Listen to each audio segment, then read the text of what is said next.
Hello everyone, welcome to our YouTube channel. Today we are going to discuss raster and vector data.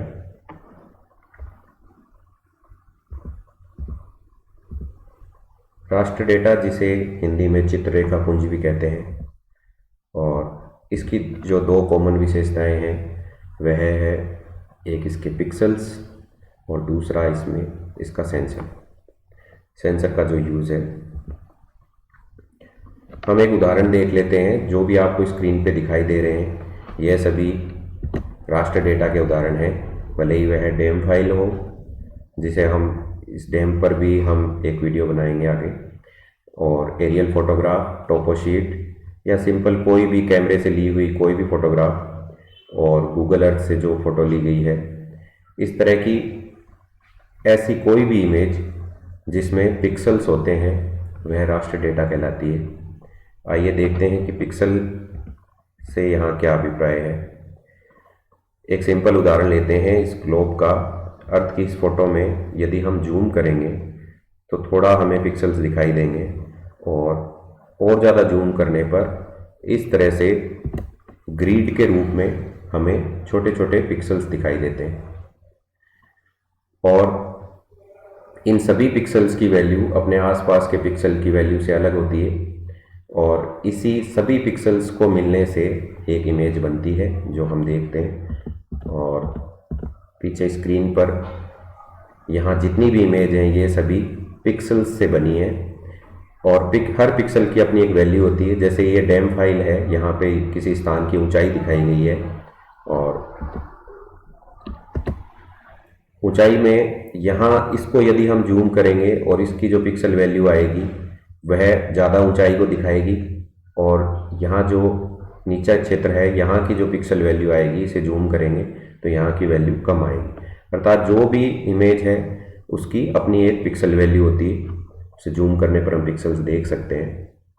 साथ में दूसरा जो common point था, mostly जो भी राष्ट्र डेटा है ज़्यादातर में सेंसर का यूज होता है। जैसे मोबाइल से कोई फ़ोटो ली गई है तो वो मोबाइल में भी हम जानते हैं कि सेंसर होते हैं और पिक्सल्स भी होते हैं।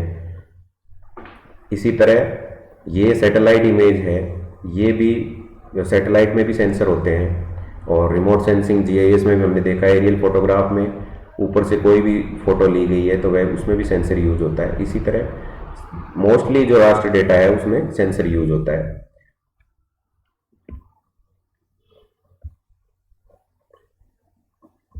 अब हम देखते हैं कि जो क्वेश्चंस एग्ज़ाम में ज़्यादातर राष्ट्र के बारे में एक चीज़ यह भी पूछी जाती है कि राष्ट्र की जो फाइल होती है उसे हम किस में सेव करते हैं। तो सिंपली जो सबसे कॉमन फॉर्मेट है वो है जेपीजी फॉर्मेट। आप कोई भी इमेज को सेव करते हैं तो उसमें लास्ट में इमेज, जैसे आपने कोई भी नाम दिया कि ABC कोई इमेज है, उसके आगे आप जेपीजी लगाते हैं, कोई भी फोटो होती है उसमें, तो इसे राष्ट्र डेटा को जेपीजी में सेव करते हैं। .jpx में भी सेव करते हैं, ऐसे ही .img में भी सेव करते हैं, .png में भी सेव करते हैं, इसी तरह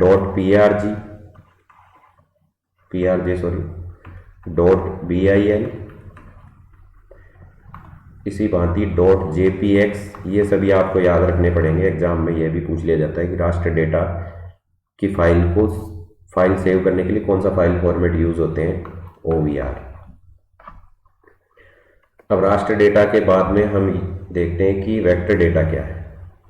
इसमें वैल्यू की बजाय पिक्सल्स की बजाय वैल्यू यूज होती है और वो वैल्यू हम पुट करते हैं। कोई भी मैप होता है उसमें, आगे हम देखेंगे किस प्रकार पुट करते हैं, और इसमें एक्स और वाई कोऑर्डिनेट जरूर होते हैं और मैनुअल वर्क ज़्यादा होता है। जो खुद इसमें हमारा वर्क ज़्यादा है, उसमें जो सैटेलाइट का या फिर जो भी हम फोटो जिस माध्यम से ले रहे हैं उसका एक तरह से मशीन का ज़्यादा यूज़ था, इसमें मैनुअल वर्क इन्वॉल्व है।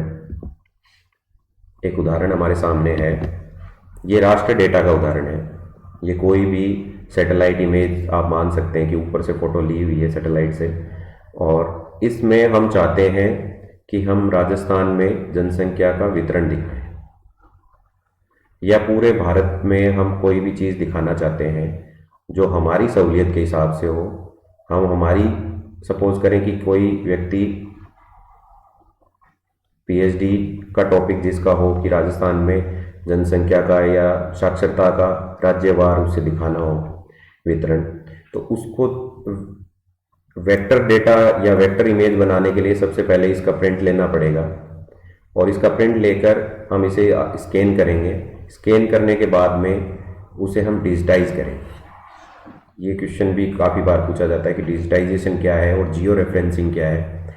तो इसे डिजिटाइज करेंगे। तो डिजिटाइज करने के लिए हम इसके सारी बाउंड्रीज को इस तरह से डिजिटाइज करते हैं ताकि हमें इस पूरे इंडिया की बाउंड्री मिल जाए। और उसके बाद में इसे जियो रेफरेंसिंग करते हैं। जियो रेफरेंसिंग यानी इसके अक्षांश देशांतर जो 4 कोने हैं, इसके अक्षांश देशांतर हम लिख देंगे, जैसे 8 डिग्री 4 मिनट से 37 डिग्री तक। इस तरह से हम अक्षांश देशांतर दोनों लिख देंगे और इस तरह से एक मैप रेडी हो जाएगा। जो राष्ट्र इमेज थी उसको हम डिजिटाइज और जियो रेफरेंसिंग करके एक वेक्टर फाइल बना चुके हैं। अब इस वेक्टर फाइल में हम चाहें तो स्टेट्स को भी डिजिटाइज कर सकते हैं, जैसे इस मैप में किया हुआ है। स्टेट को डिजिटाइज करने के बाद में हमें हर स्टेट के बॉक्स मिल जाएंगे और उनमें हम जो साक्षरता का डेटा है वो हम इसमें डाल सकते हैं और फाइनली जो मैप बन के आएगा वो इस तरह से बन के आएगा और इसी फॉर्मेट को हम वेक्टर डेटा कहते हैं। इसमें मैन्युअली वर्क इसलिए इन्वॉल्व है क्योंकि सारा काम हमने ही किया है। राष्ट्र डेटा से ये भिन्न है और जियो रेफरेंसिंग और डिजिटाइजेशन हम ही करते हैं जीआईएस में। इसी तरह इसकी जो विशेषता है वो ये है कि यह 3 फॉर्मेट में होता है, point, line and polygon. Point means यदि हमें यहाँ कोई वितरण दिखाना हो जनसंख्या का डॉट मेथड से, या फिर कोई कैपिटल दिखानी हो किसी स्टेट की, तो वह भी हम यहाँ उसके एट्रीब्यूट्स में उसको शो करके दिखा सकते हैं कि राजस्थान का जो पॉलीगन बनेगा उसमें हम कैपिटल ऐड कर देंगे तो यहाँ शो हो जाएगा। इसी तरह हर स्टेट की किसी डाकघर को दिखाना हो या हॉस्पिटल्स दिखाने हो तो ये हम शो कर सकते हैं मैनुअली। इसी तरह पॉइंट के बाद लाइन, यदि हमें इंदिरा गांधी नहर को दर्शाना हो कि इसका वितरण यहाँ से यहाँ तक है तो ऐसे में उससे भी हम कर सकते हैं।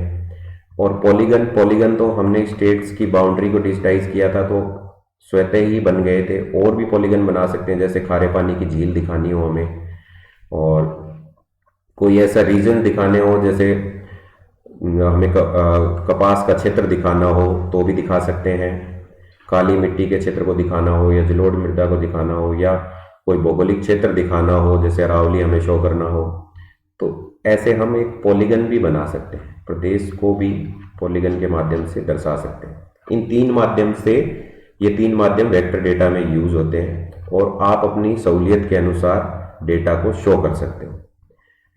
इसमें फिजिकल फीचर ज़्यादा हावी है और इसमें मैनुअल जो हम फीड करते हैं वो ज़्यादा हम शो कर सकते हैं। और ऐसा नहीं है कि सारा ही इसमें मैनुअल होता है, इसको फिजिकल मैप भी दिखा सकते हैं। राष्ट्र से हमने वेक्टर भी कन्वर्ट कर सकते हैं जिसे हम राष्ट्राइजेशन कहते हैं, और वेक्टर से हम राष्ट्र डेटा भी बना सकते हैं। इसी मैप का यदि आप प्रिंट ले लेंगे तो वह, और उसको स्कैन कर लेंगे, पीडीएफ में करें या इमेज में करें, तो वो राष्ट्र भी बन सकता है। इसी तरह जो आपके बुक्स में मोस्टली जो आप मैप देखते होंगे वो मोस्टली वेक्टर फॉर्मेट की तरह ही है और दोनों को एक दूसरे में बदला जा सकता है। वेक्टर को राष्ट्र में बदल सकते हैं, राष्ट्र को वेक्टर में बदल सकते हैं।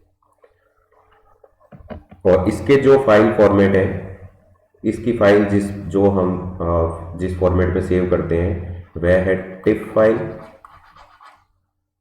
और शेप फाइल जिसे .shp भी कहते हैं, ये पहला। दूसरा, और KML फाइल में भी सेव कर सकते हैं, .kml की नोट मार्कअप लैंग्वेज इसकी फुल फॉर्म है, SHP शेप फाइल है। इसी तरह .gml फॉर्मेट में भी सेव कर सकते हैं। ये इसकी फाइल फॉर्मेट, जो इस फाइल को हम सेव करते हैं वो इस फाइल फॉर्मेट में सेव करते हैं। राष्ट्र का हम पहले बता चुके हैं। ये हमारी रिमोट सेंसिंग की सीरीज़ है और इस रिमोट सेंसिंग की सीरीज़ में आगे रिमोट सेंसिंग जीआईएस से जुड़े हुए टॉपिक पे हम वीडियो बनाएंगे।